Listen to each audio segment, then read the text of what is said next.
You're listening to the Pants Off Podcast with Clark Bartram and Jeremy Jackson. CBTs, Performance Apparel, where fashion meets performance. Upload your custom design or grab the CBTs Deal of the Week at clarkstees.com. The podcast with CB and JJ is sponsored by Providence Video Productions in Escondido, California, providers of full creative video and audio production services. Utilizing state-of-the-art professional equipment for all your broadcast needs. Webpage, embedded or live streaming videos and podcasts. Aerial drone videography. Music videos, 3D animation, studio and field production.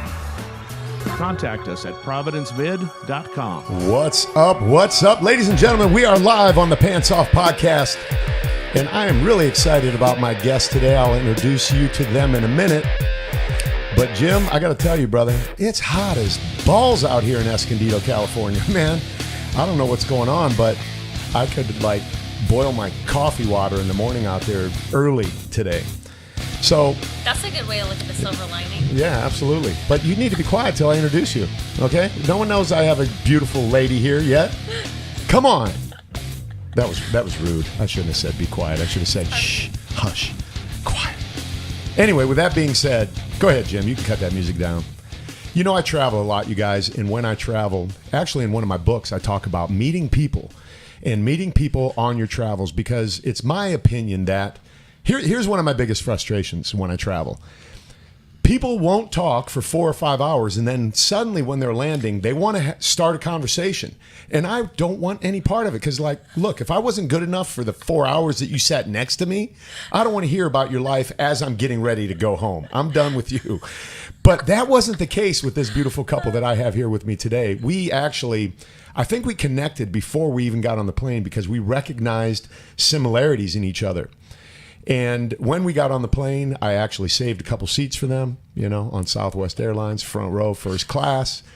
And they sat down and we immediately started talking. And I got to tell you that my life has been enriched already by watching this couple do what they do. I have IFBB Professional Figure Pro, Wendy Fortino, and her husband of 8 years, Coach Matt Allen, in the building. Jim, where's that applause? Hit that applause, brother. Come on. Jim's usually about 3 or 4 seconds late. Wendy, now you can talk. Let's go. There we go. Entrance. I appreciate that. Yeah, no doubt, man. It's you guys are worthy of the introduction, because honestly, when we got together, I'm going to need you to talk real close in that mic, Wendy, when it's time. Sorry. Yeah. I have a really loud voice, so I thought maybe. Okay, yeah. Well, I'll just slide you back if it gets a little too excited. But, okay. Guys, honestly, on that ride back from, where were we coming from? Well, we were Tennessee, but we were originally coming from Pittsburgh. But okay, yeah. I was coming from Nashville. I was in Bowling Green speaking at an event. But we sat down next to each other, and we hit it off right away, because I obviously saw the physiques, and I knew you guys were professionals. Wendy, you're a IFBB Figure Pro, right? Figure Pro? Yes. So when's your next show coming up? The Olympia, actually. That's September, right? Actually, well, I might slide into one right before the Olympia, but it's on the DL. Okay, yeah. And Matt, you have competed in bodybuilding yourself, and you now have dedicated your time to coaching people. Mainly, you guys have a business together. What's the name of your business? Cyber Body Shop. Cyber Body Shop. Success requires obsession. Cyber Body Shop. Okay, there we go. I really had a passion for bodybuilding, but and I competed for 10 years. But at the time, they didn't have men's physique. They didn't have classic physique. The only option was bodybuilding. And I mean, to be honest, I really just didn't have the genetics to be a professional bodybuilder. But I turned that passion into coaching, and I found someone to mentor who could go to the Olympia. And since Wendy, I've had the opportunity to work with a couple other Olympians as well. So you're taking responsibility for Wendy's success? Is that what I just heard? Well, I'm going to just kind of pump him up a little bit, because he's humble. He was an amazing bodybuilder, actually. He was a middleweight bodybuilder.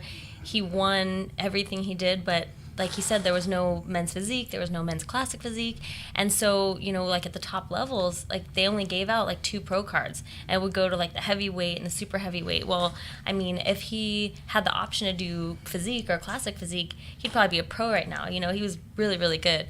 But I met him, when I met him, I didn't know anything about the sport. I was actually, I mean, if he had the option to do physique or classic physique, I was a pro right now. You know, Hold up, what do we got? We got a little background going on. But I met him, when I met him, I didn't know anything about the sport. I was actually, I didn't have ADD. Jim, what's going on here? We got a little... Can they hear what we're hearing? Oh, man.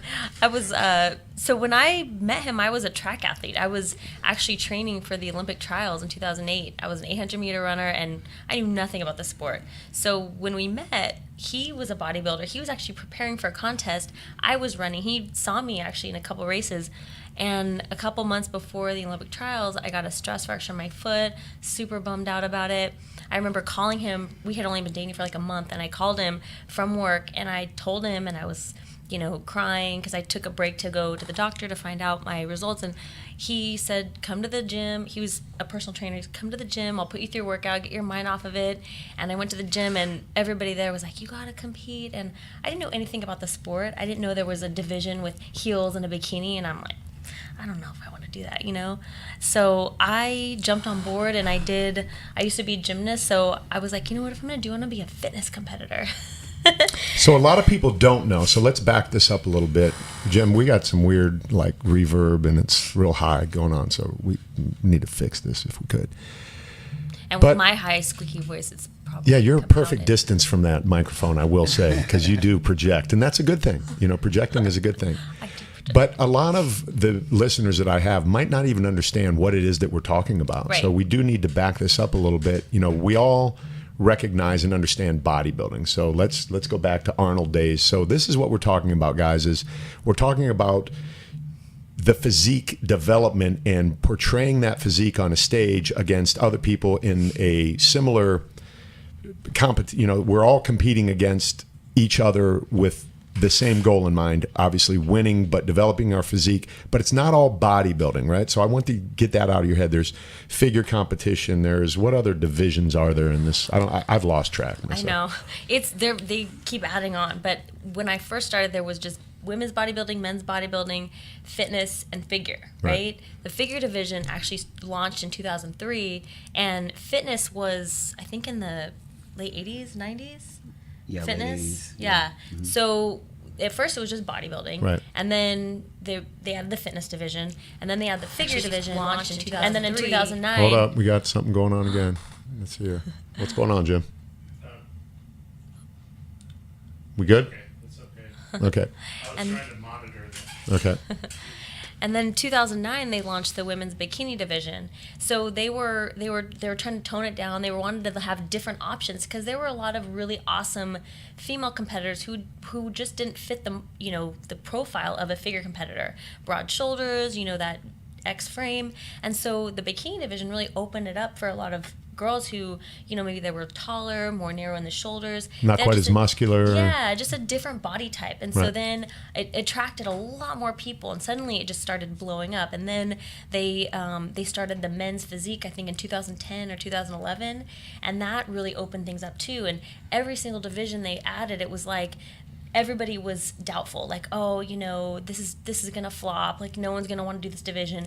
And so far, every time they add a division, there's this little niche of people that were just never, finding their right place in the sport, that suddenly they have a place. And it's like you really open your eyes to realize that everybody is so different. Yeah. And so with all the different divisions, everyone feels like they have a place to go. So let's show people, Jim, what we're talking about here. We just pulled up the best video we could find online of you on stage. There's a microphone stand in front of you, What? but it's the best I could find in the short period of time that we have. It's certainly You not did rocky. research on me? Of What? course, man. We try and. I feel so special.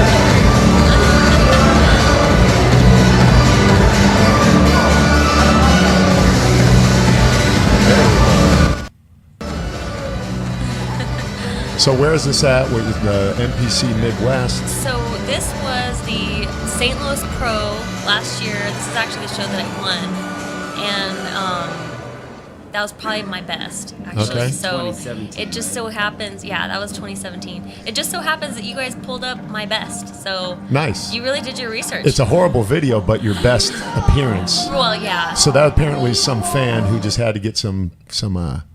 But anyway, hey, great job, man. Thank so you. all you Thank listeners out there, you. this is what we're talking about. We're talking about people who have a desire to compete and they want to use their physique to, get out there and show the world what they have. But when we first started talking, when you guys jumped on the airplane, I started off a little bit negative, right? I remember. I don't like this industry all that much. But you guys, honestly, kind of encouraged me to look at it a little differently than I have been looking at it recently, because I see the bad end of it. Yeah. I see people being taken advantage of. I hear the aftermath of horrible dieting recommendations, and I'm just thankful that there are coaches like you, Matt, out there in this world who actually take a different approach and treat people individually, as opposed to giving them, like I said online, tilapia, asparagus, 2 hours of cardio, and clenbuterol. And that's a remedy for ruining your metabolism and your adrenals and all that sort of thing. But you guys jumped right in and you really kind of shed some light on the fact that it's not as bad as I've made it out to be in my mind, because I'm not involved in it anymore to that level. Mm-hmm. So Matt, talk a little bit about, what you've been able to do with the people that you've worked with and helping keep them healthy while they're doing this, because this could, you've seen the bad too. Right. Yeah, it's just not a cookie cutter approach. Everyone needs something customized to their needs, and you can't force it. If someone comes to me and they say, I want to, we've actually had people email us and they've never even worked out before, and they're saying, hey, I want to do a show in 6 weeks, and these are people that have never even lifted weights, and I said, why do you want to compete in 6 weeks? Oh, because my friends are doing it. And some coaches would just take their money and give them, just tilapia and 2 hours of cardio a day and clenbuterol, and just see how see if they can get the best they can do on a crash diet. But we pre-qualify people, make sure that they're even a candidate to compete in this sport, because you need a serious foundation of fitness, and you need to have experience. You even need to have a basic understanding of nutrition before you even do this. So we would always encourage those type of people to do an off-season program where we're educating them on the basics before they even jump into a contest prep. So it's just about being responsible with people, because they're really trusting you with their health. I love that, and that's really where you guys sold me on who you are and what you do with your Cyber Body Shop, because there are a whole lot of other people in this world who will do the opposite. Mm-hmm. And we share in that. I told you the story about the high school player that I said, no, I don't want your money. Mm-hmm. And there are too many. It's a money grab for a lot of people. Now, I want to segue into, you guys both have used this word, and this might be where we disagree. And it's okay. When I hear people use the term athlete and sport to identify the participants in this, I'll call it an activity.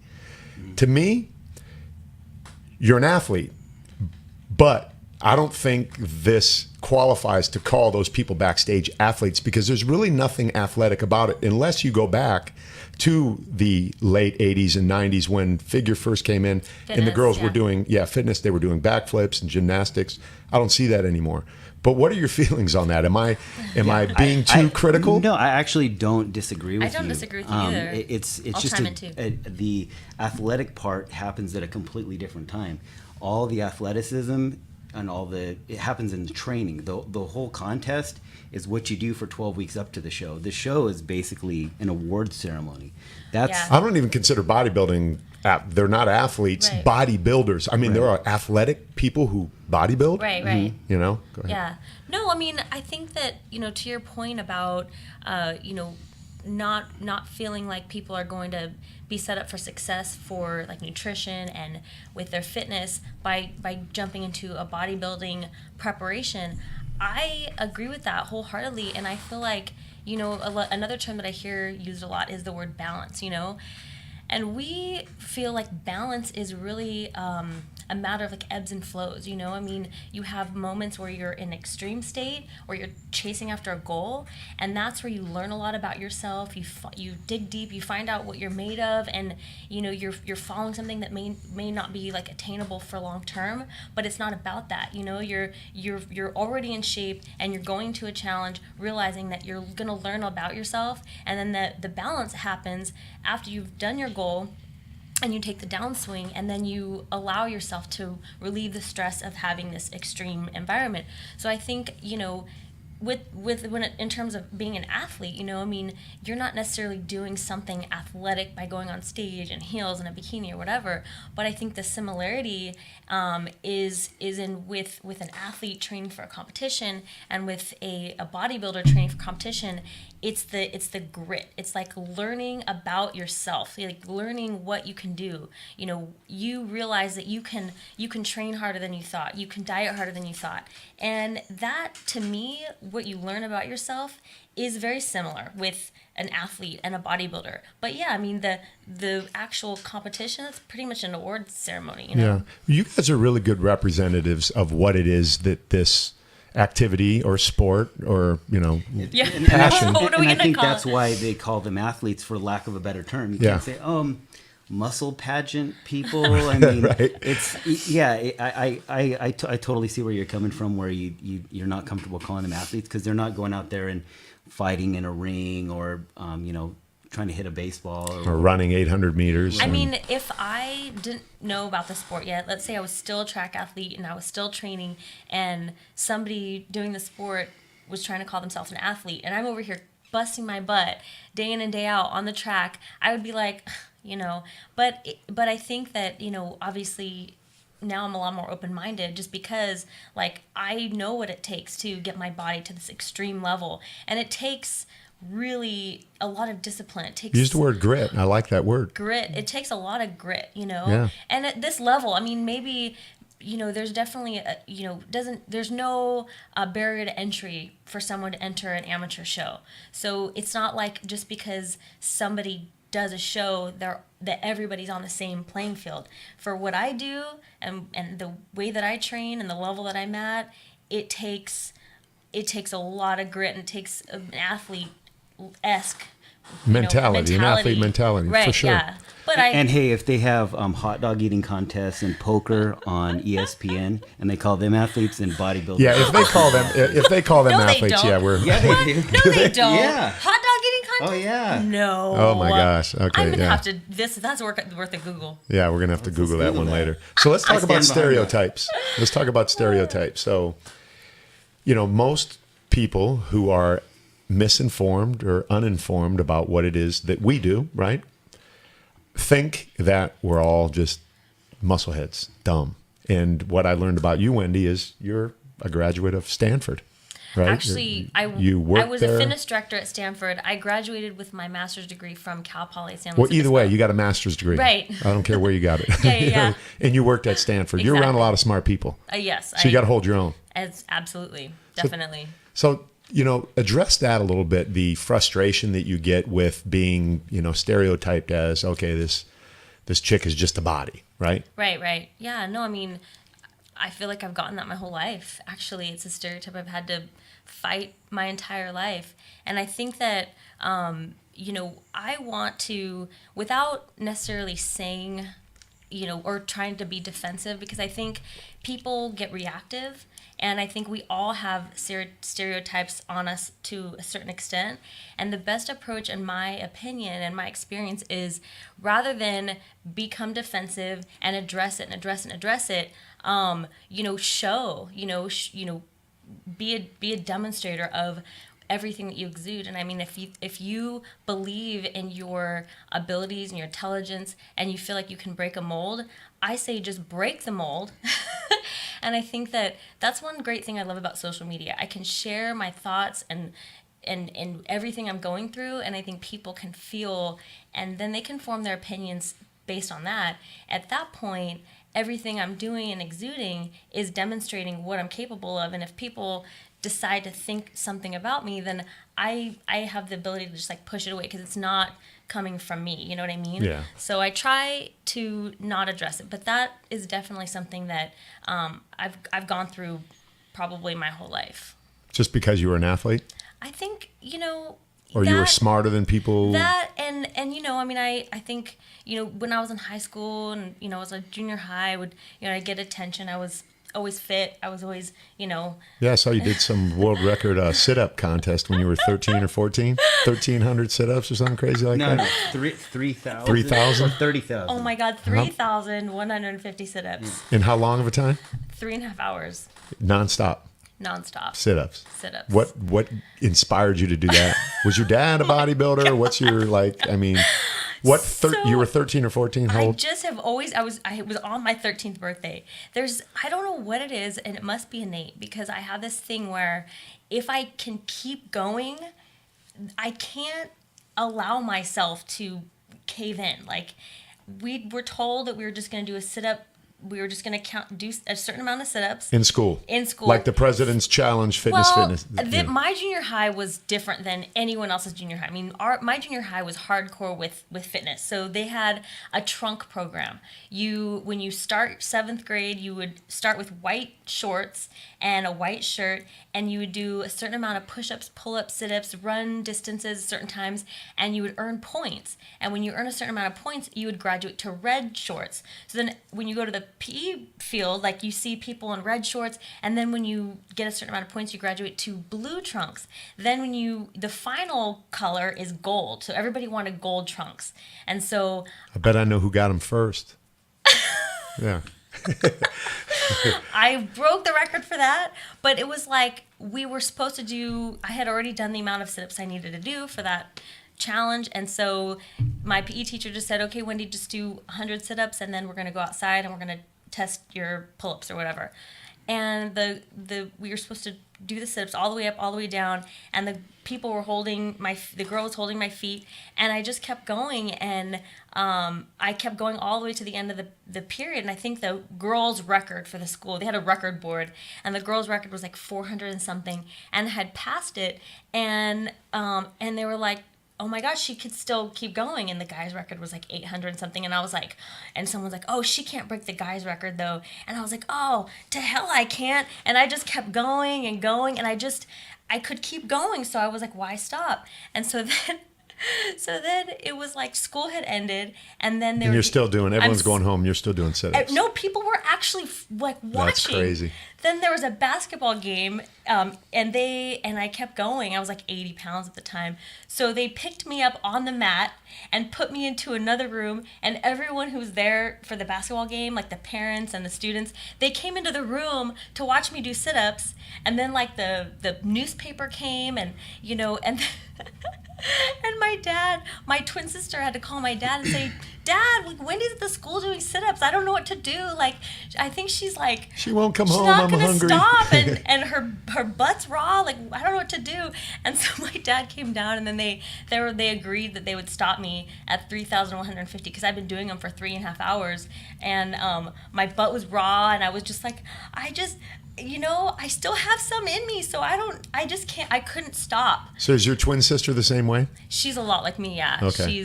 She's relentless, and she owns her own law practice, and she's super smart. It's interesting because we have just different intelligences.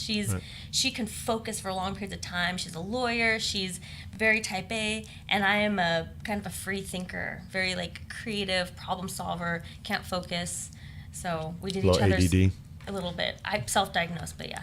Nothing. We were talking about that before we went live. There's nothing wrong with that obsessiveness or the ADD qualities as long as we channel them in the right way, right? So, but now, how did you guys meet? Was it when you saw her running track, or was it? What was the? Yeah, let's hear the love story behind the fitness couple of Cyber Body Shop. Social media has really changed my life. And, okay. And the first way it changed my life is that back in the MySpace days, hey Tom, shout out to Tom. I had created a MySpace profile because I was trying to build up my personal training business, And she sent me a message, and she said, Totally out of character, by the way. Okay. she said, I'd like to train with someone as cute as you. And then Oh, snap. there we go. Then we started talking, and I didn't think he was a real person. yeah.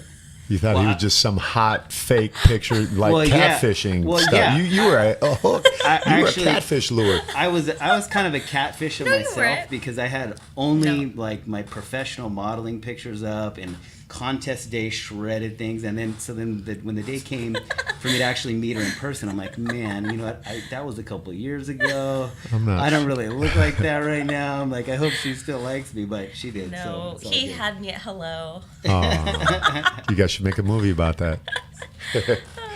That's cool. You know, it's great that there's a positive married couple in this industry. You guys have been married for 8 years now, together for 10. Like, I do my research, okay? I know. All right. Jeez. Yesterday was our anniversary. We just found out while we were on. You just found out it was your anniversary? Yeah, we just found out from one of Wendy's followers on our. You're all, live. happy anniversary. Someone Like, said, for are you what? guys a couple? Are you guys together? And then I didn't see that comment, but then I was just talking about something, and then Matt read the comment saying, he goes, how long have we been married to me? And I was like, oh, because I knew our anniversary was coming up, and I was like, oh, and I looked at the date, and it said August 7th on my phone. I was like, oh my God, today's our anniversary.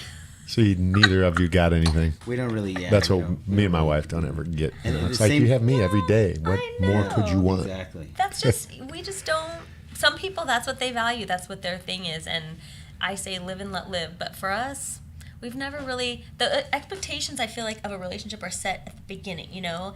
When people meet and they do like surprise birthday parties for each other and they get like gifts for each other, then I feel like if it's cut off after they've been together for 8 years, then I can understand why people would be like upset. But our expectations set early on, we never did any of that, you know? We were just, that's not something that we really put a lot of. That's a lot of pressure on people to maintain that sort of thing. So. You know, especially they say familiarity breeds contempt, right? After a long time, you know, Right. you're kind of like, oh, do I got to do that still? So my wife and I are agreed. the same way. Yeah, I agree with that. So let's bring this back for the benefit of the people listening. You know, we obviously all have a lot of followers and people who look at us for motivation, for inspiration, and for information on how can I, right? How can I live in my healthiest body? What are some of the things that you guys have learned that let's call it a regular person, you know, for lack of a better term, like athlete, and, you know, apply some of the knowledge that you guys have acquired over the years from working with so many people, that you realize that anyone, regardless of their fitness level or where they live or what's in their refrigerator or any of that, or the amount of motivation they do or don't have, what could someone do today to get started in the right direction, right? Because it's all about taking that first step. Wendy, go first. What would you say? Well, I would say that progression is key. So people always ask me, you know, like, what are you doing for this and what are you doing for that? And I say, you know, all of us are at a completely different level of fitness. I mean, we all are sitting with a different efficiency at consuming oxygen and utilizing it. If you've never exercised, then your efficiency to actually consume oxygen, use it, is completely different than mine. So you're not even going to get the same benefit out of it, you know? So number one, progression is key. That doesn't mean that you're never going to be able to get to this awesome level of fitness. So then from there, consistency is absolutely, you know, critical. You know, you could have the absolute most awesome warrior workout. You can take the frog out to the beach and just kill it for 2 hours and wake up the next day super sore and then be out for the next week. And that one awesome workout isn't going to give you as much of a benefit as just doing like 5 to 10 minutes one foot in front of the other, because when you start to create that habit, one foot in front of the other, and consistency, then you're building upon your cardiac capacity. You're getting a little bit of more blood flow, circulation. And so rather than think of this as, you know, trying to attack one crazy workout or feel like you have to, you know, do this awesome thing in order to get results, you know, one foot in front of the other, one step at a time, progress. And then after you build a foundation and you progress, then, you know, you can get a little bit more strategic and you can throw in some different training principles. So I think that it's intimidating for people to think that they have to just, you know, go and do some crazy CrossFit, you know, workout of the day, and they're then we get intimidated, and then let's say their friend talks them into doing it, they go and they just kill themselves, can't get out of bed for like 3 days straight, and that's their memory in their head of, oh my gosh, like I can't do this again. No, it's not necessary to do that. And you have to be able to start with the level that you're at, and that's totally okay. Matt also uses this awesome, analogy of boiling point. I'll let you talk about that. He has this awesome analogy he uses for our clients, and it's absolutely just spot on. Yeah, you need to cross a certain threshold. A lot of times people will dabble a little bit, and they don't see results because they haven't crossed a certain threshold. So what I mean by that is, take the boiling point of water, right? If you get up to 90, it boils at 100 degrees Celsius, right? So if you get up to 99 degrees Celsius, yes, you will get... Or 211 Fahrenheit for those English people, Americans. So nothing like how I did that right away? Pretty smart. Hey, thanks for the conversion. I appreciate that. So you'll get hot water, expectations, but by the nothing way. happens. You're not going to see any bubbles. So the water's getting hot, but you're not seeing any changes. It's just that 1 degree warmer that you need to cross in order to see the positive changes. And then that's what gets the water boiling. And then once the water gets boiling, then you can mess up a little bit. You can drop a couple ice cubes in there. If it's already boiling, guess what? It keeps going.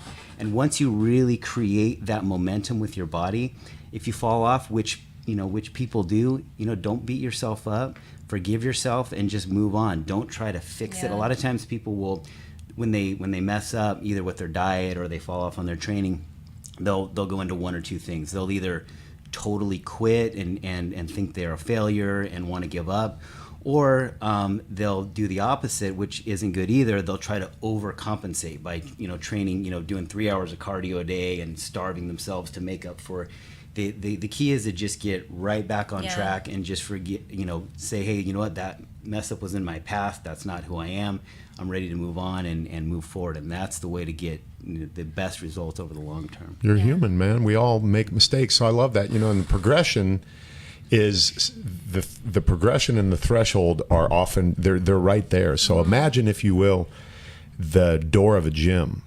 And the progression is you waking up and making that decision to cross the threshold of that gym. It is physically there. Right. And it is, we'll say, spiritually there too as well for many people. Yeah. And that's a huge step. Yeah. And then you went on to say, being consistent with that. So if you consistently cross the threshold of, we'll call it a gym for now, then it's going to happen. And when you mess up, which you will, because look, I had to make a clear and conscious choice this morning to cross the threshold of that gym. And I do this for life, right? So none of us are impervious to the laziness that we all encounter. I want to just say that another thing that, I have a lot of compassion for is that the most frustrating thing for somebody who is trying to get their body into the crossing the threshold, they're trying to get to the boiling point. The frustrating thing, and the thing I have a lot of compassion for, is that it is the hardest to get results when your body has not passed that threshold. And so the time that you have to have the most discipline and the most, willpower happens to be when you are technically the mentally and physically weakest point. And that, I think, is the part of the section of there that people like you and me and Matt try to hold people's hand through with our, we can't help everyone one-on-one. So when we, put our energy out there, we're trying to, energy-wise, like hold their hand through that, because that is, the hardest part, the hardest section. Once people cross over after that threshold and they get the boiling point has been established and they just start rolling, that is when the results are just flooding in. Your body's on a roll. And so that little section, that's when people need to kind of realize, I know it's hard, I know it's difficult, you feel like you're putting in all this work, and maybe you just threw a couple ice cubes in there, maybe that's kind of just stands for maybe you had a bad meal or whatever. Throw a couple ice cubes in there and you feel like, how could this be, enough to just totally throw me off? Well, it is, till you pass that boiling point. Once the water's boiling, then you can throw a couple ice cubes in there and it's still going to keep boiling. You know what I mean? Right. So, and then, once you've been doing it for, I don't know what the time would be, it's individual, but, probably a year or two, and a fit person becomes your identity. You identify to your definitely. core that I am a fit person. Yeah. No matter what happens, no matter how, it's like, sometimes like right now, I'm, not as lean as I usually am. And I wake up in the middle of the night going, oh my God, I got to get on track tomorrow. It's like this it's the internal clock that wakes me up in the morning. I got to do cardio. It's almost automatic bringing you, because we all want to be, do things that are consistent with our self-identity. And I self-identify in my subconscious, in my soul, or whatever, as a fit person. And anytime I start slacking off that, it's something inside me brings me back. And so I would say the key with anyone would be to create that identity in yourself so that, you've always got that thing to bring you back. Yeah. That's a good point, man.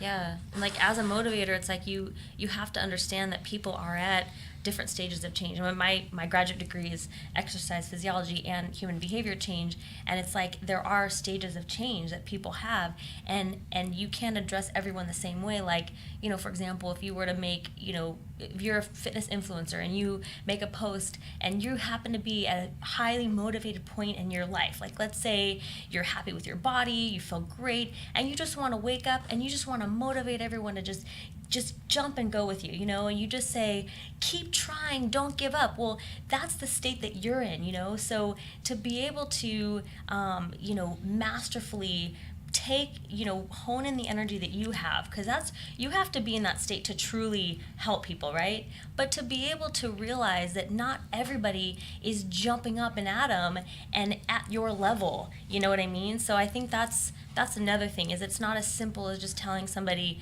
don't give up. That's how I feel. I'm in a highly motivated place right now in my life. So, yeah. That's the same with my attitude towards this industry.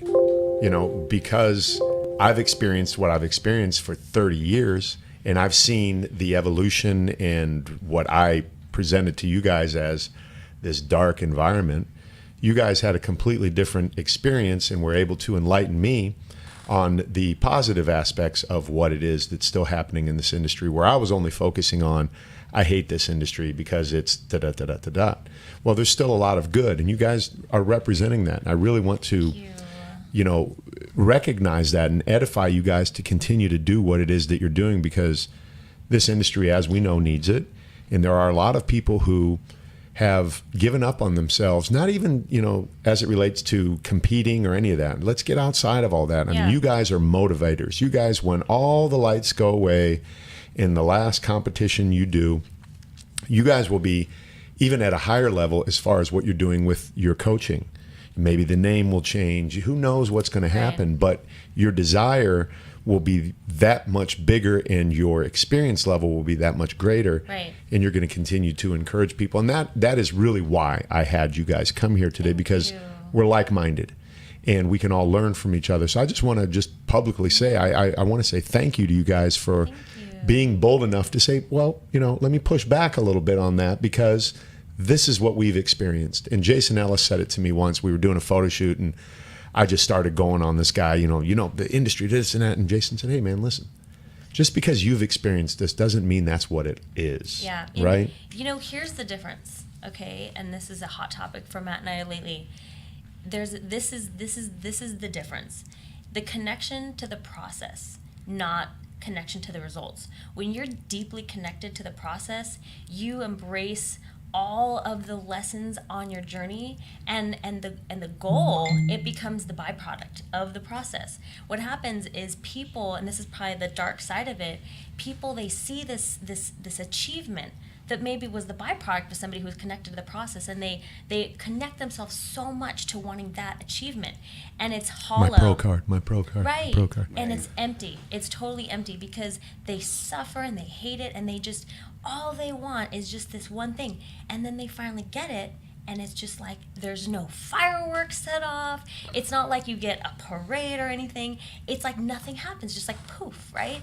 And it's such a letdown, and wouldn't have been a letdown if that wasn't the connection. You know what I mean? And that's what I think the difference is between, you know, when people are, you know, carrying through for a lifetime and well beyond the goal.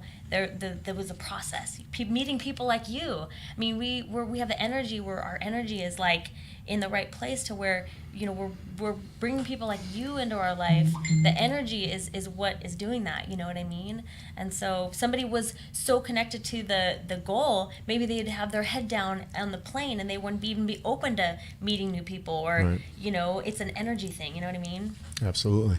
And, you know, fortunately, thanks to, you know, technology and social media, the industry can be whatever you make it. You know, we can create our own products. We can create our own websites. You know, we can make it, you know, whatever we want. It's not like, you know, back in the day. I remember you were telling me about. That was a good point that you brought up. And we were talking about how you had started a gym where you had the personal training model, and it was ahead of its time.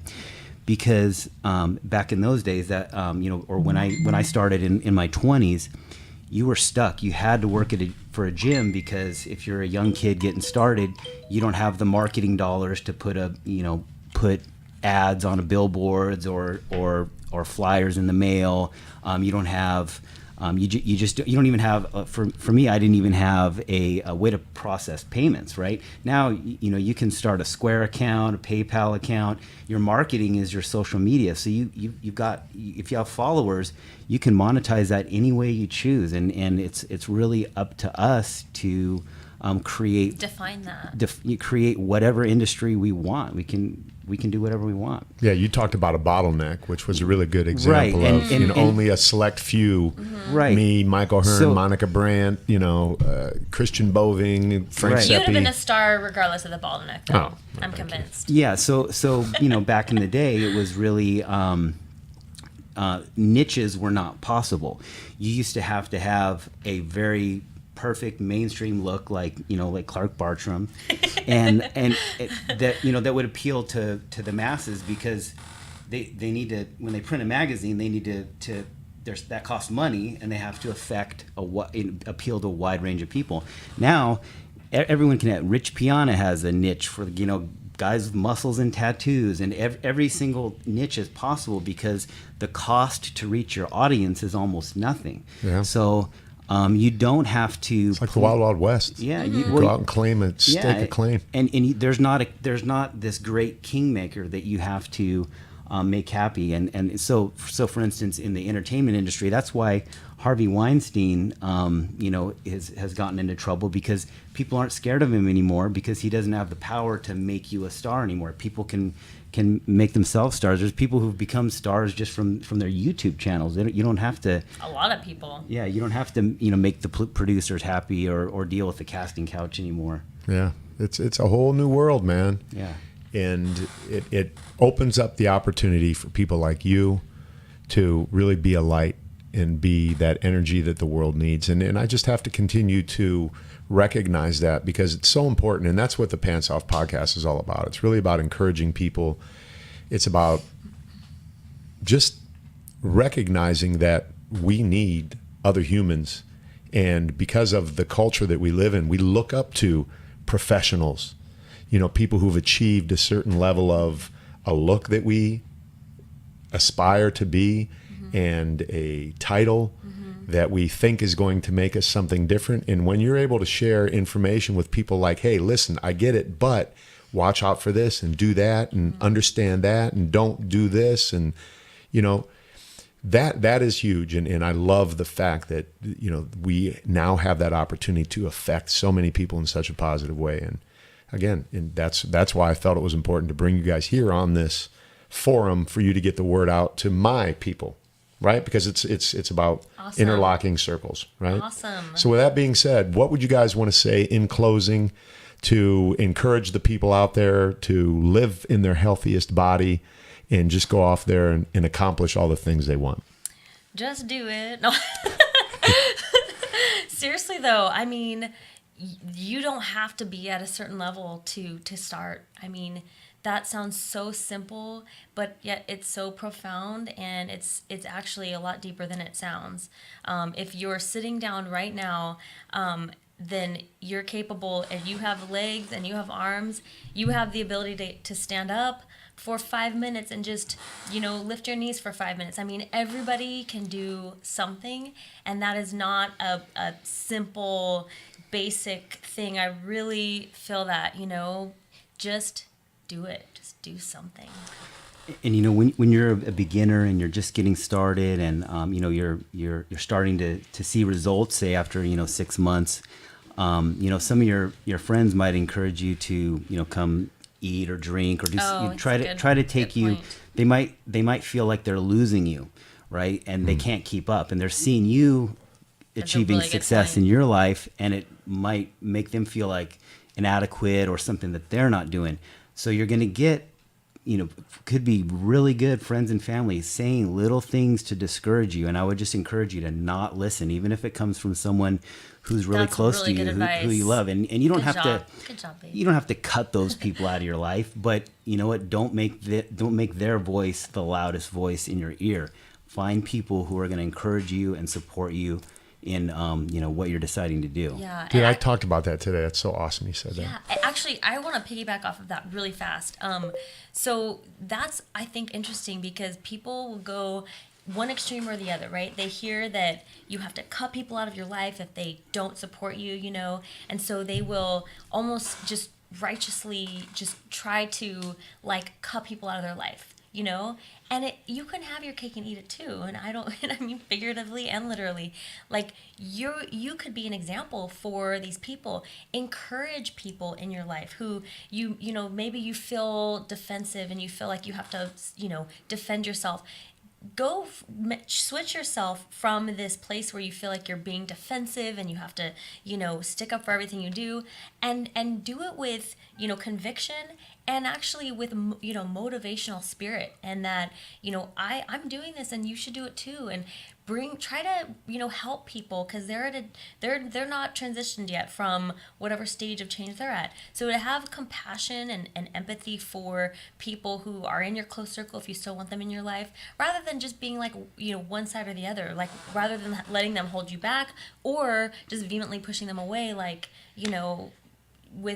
and trying to make it like a victim thing, you know what I mean? So anyway, that was a really good one. That was great. And it just, you guys were cut from the same cloth. We share the same message, and I love that. So I always bring a little gift for my guests that come in.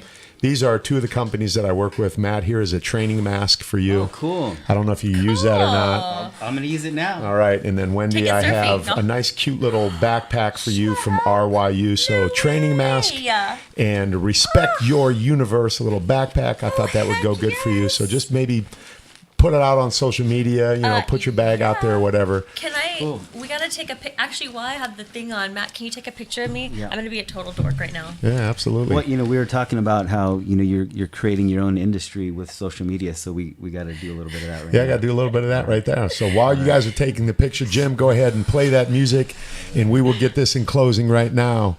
Look, ladies and gentlemen, next time you're on an airplane and there are two people that sit down next to you, do yourself a favor and say hi. Do them a favor and let them know about you.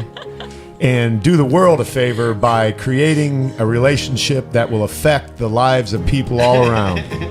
That's it today for the Pants Off Podcast. I want to thank my guests, IFBB Figure Pro Wendy Fortino and Coach Matt Allen of Cyber Body Shop. Check them out at cyberbodyshop.com. Yes. Cyberbodyshop.com.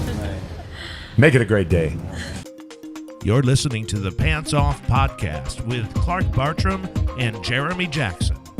CBTs, Performance Apparel, where fashion meets performance. Upload your custom design or grab the CBTs Deal of the Week at clarkstees.com. The podcast with CB and JJ is sponsored by Providence Video Productions in Escondido, California, providers of full creative, video, and audio production services. Utilizing state-of-the-art professional equipment for all your broadcast needs. webpage, embedded or live streaming videos and podcasts, aerial drone videography, music videos, 3D animation, studio and field production. Contact us at providencevid.com.